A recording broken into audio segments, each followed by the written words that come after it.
Good morning!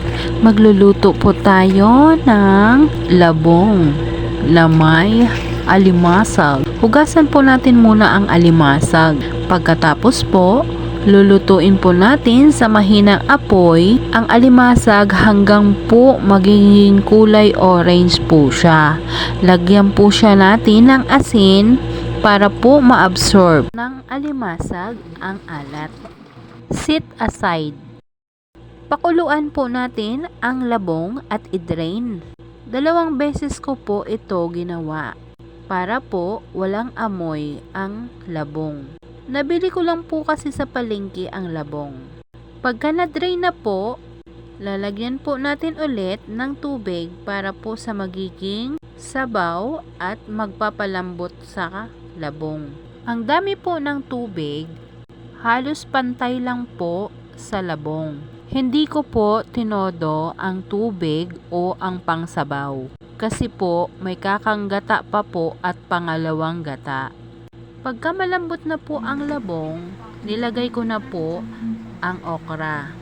Papalambutin lang po natin ang okra at isunod po ang alimasag. Ang alimasag po may alat na, kaya mamaya na po natin ulit timplahin.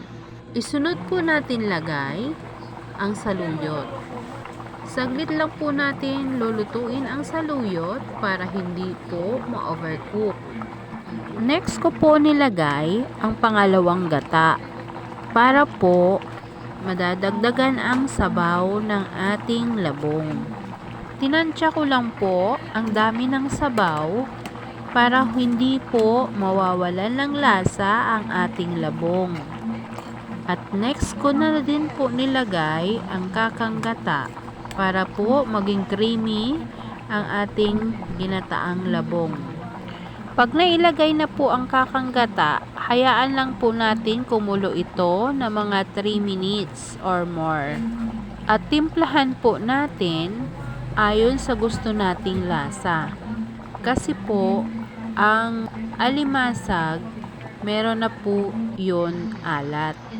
Kaya po, hahalo na po siya sa ginataang labong. Pero, sa loob po ng alimasag, meron na po siyang lasa. Kaya po, ang laman ng alimasag, hindi po siya tatabang.